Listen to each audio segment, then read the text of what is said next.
Like, share এবং subscribe করে রাখুন নতুন নতুন ভিডিও দেখার জন্য।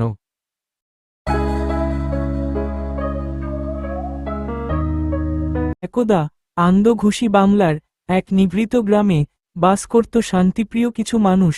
গ্রামটি ছিল সবুজে ঘেরা, পাশ দিয়ে বয়ে যেত এক শান্ত নদী। কিন্তু এই শান্ত গ্রামের ওপর এক কালো ছায়ার মতো চেপে বসেছিল জমিদার জগন্নাথ। সে ছিল নিষ্ঠুর ও লোভী, তার প্রজাদের ওপর অত্যাচার করাই ছিল তার একমাত্র আনন্দ। হুজুর, খাজনা দেওয়ার সময় তো হয়ে এসেছে, কিন্তু বৃষ্টির অভাবে তেমন কেউ ফসল ফলাতে পারেনি। লোকের মুখে শোনা যাচ্ছে এবার কেউ খাজনা দেবে না। কি, খাজনা দেবে না? শোন, এবার সবার কাছ থেকে দ্বিগুণ খাজনা আদায় করবি। কেউ যদি খাজনা দিতে না চায় তাহলে পিটিয়ে পিঠের চামড়া তুলে দিবি। ঠিক আছে হুজুর, ঠিক আছে হুজুর। তাহলে গ্রামে গিয়ে সবার বাড়ি বাড়ি থেকে খাজনা তুলে নিয়ে আয়, যা।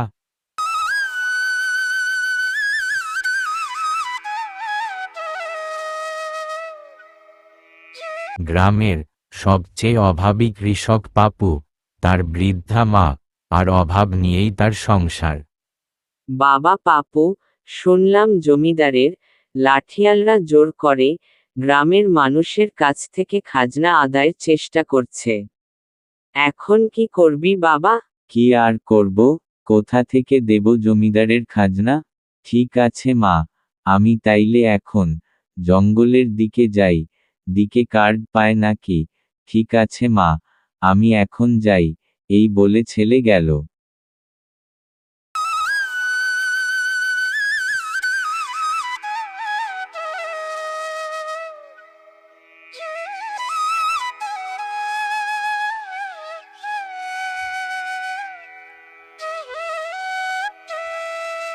জঙ্গলে গিয়ে সে দেখল কোথাও এক টুকরো শুকনো কাঠ পড়ে নেই। যেদিকে দেখে সবুজ জঙ্গলে ভরা, আজকে আর শুকনো কাঠ পাবো না। সে আমার বাড়ির দিকে রওনা হলো।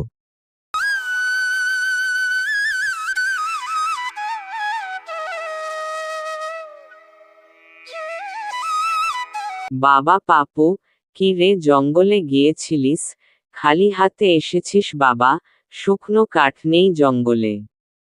না গো মা, জঙ্গলে কোন শুকনো কাঠ নেই, তাই তো খালি হাতে এসেছি।